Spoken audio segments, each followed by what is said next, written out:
Hello friend, मेरे YouTube channel best measure में आप सभी का स्वागत है। आज की इस वीडियो में हम क्लास 10th का चैप्टर नंबर 4 द्विघात समीकरण, इसमें हम इसके इंट्रोडक्शन को समझेंगे, यानी कि परिचय। ठीक है, तो यहाँ पर लिख देंगे हम यहाँ पर इंट्रोडक्शन। ठीक है, इस वीडियो में हम इस चैप्टर के बारे में, यानी कि इस चैप्टर में कौन कौन से टॉपिक पढ़ने हैं उसको हम समझेंगे। इंट्रोडक्शन, ठीक है, इसको हम थोड़ा सा समझेंगे।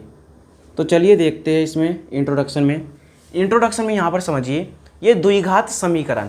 तो द्विघात समीकरण क्या है, इसके नाम में ही काम है, यानी कि द्विघात, यानी द्विघात। घात का मतलब आपको पता होगा पावर। ठीक है, पावर का मतलब होता है जैसे कि मान लीजिए यहाँ पर कोई संख्या है जैसे कि 2, इसकी पावर है 2। ठीक है, तो ये जो है हमारा ये होता है घात। ठीक है, इसी को हम घात कहते हैं। अब एक घात, द्विघात, जैसे कि ये जो हमारा इस पे चढ़ा हुआ है ये द्विघात हो गया।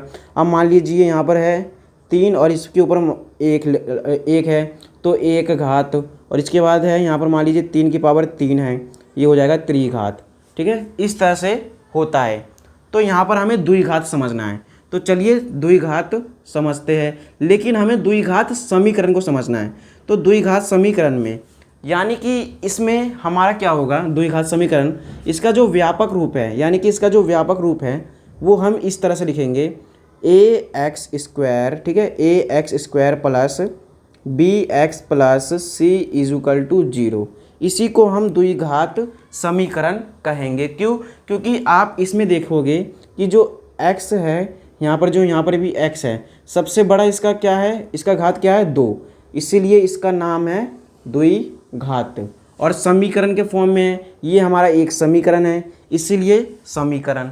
ठीक है, इसी को हम द्विघात समीकरण कहते हैं। अब यहाँ पर ए का मतलब समझिए, ए क्या है, यहाँ पर ए हमारा कोई संख्या होगा, बी भी हमारा कोई संख्या है और सी भी हमारा कोई संख्या है, यानी कि एक्स स्क्वायर का गुणनांक, यानी कि जो एक्स स्क्वायर के साथ है एक्स स्क्वायर का गुणनांक, जैसे कि मान लीजिए कुछ भी हो सकता है।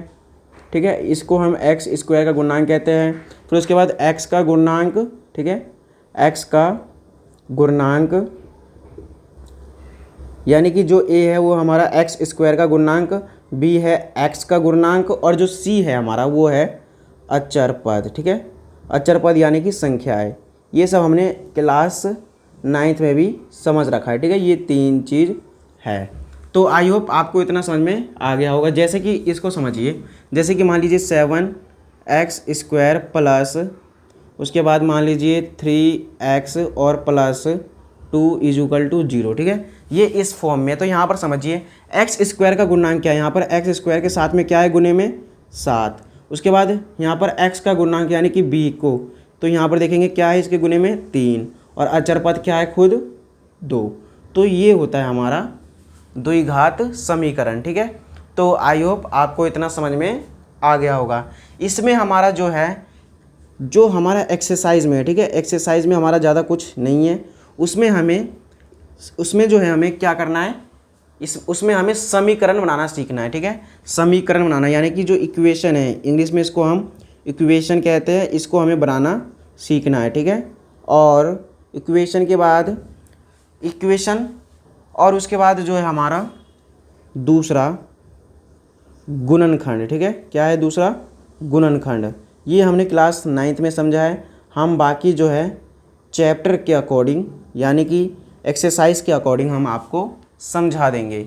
इस वीडियो में बस इतना ही। बाकी जो है आपके सिलेबस से बहुत ही चीज़ जो है डिलीट हो गया है। जैसे कि मान लीजिए जो पहले जो हमारा सिलेबस था उसमें डी का मान निकालने के लिए फॉर्मूला हुआ करता था, जैसे कि विविध कर बी स्क्वायर माइनस 4ac। ठीक है, इस फॉर्म में ये BAC हमारा ये इसी फॉर्म में होता था। जैसे कि मान लो आपको मूलों की संख्या ज्ञात करनी हो तो माइनस का b प्लस, ठीक है, माइनस का b प्लस माइनस रूट में b स्क्वायर माइनस 4ac और बटे में 2। ठीक है, ये हमारा मूल निकालने का फॉर्मूला है, जिसको इसका नाम हम एक तरह से ये भी कह सकते हैं, श्रीधराचार्य सूत्र है ये। ठीक है, ये हमारे पहले टॉपिक में थे, लेकिन हमने देखा कि एक्सरसाइज में ये जो है इस तरह के टाइप के क्वेश्चन अभी एक्सरसाइज में नहीं बने हैं। ठीक है, तो आई होप आपको इतना समझ में आ गया होगा।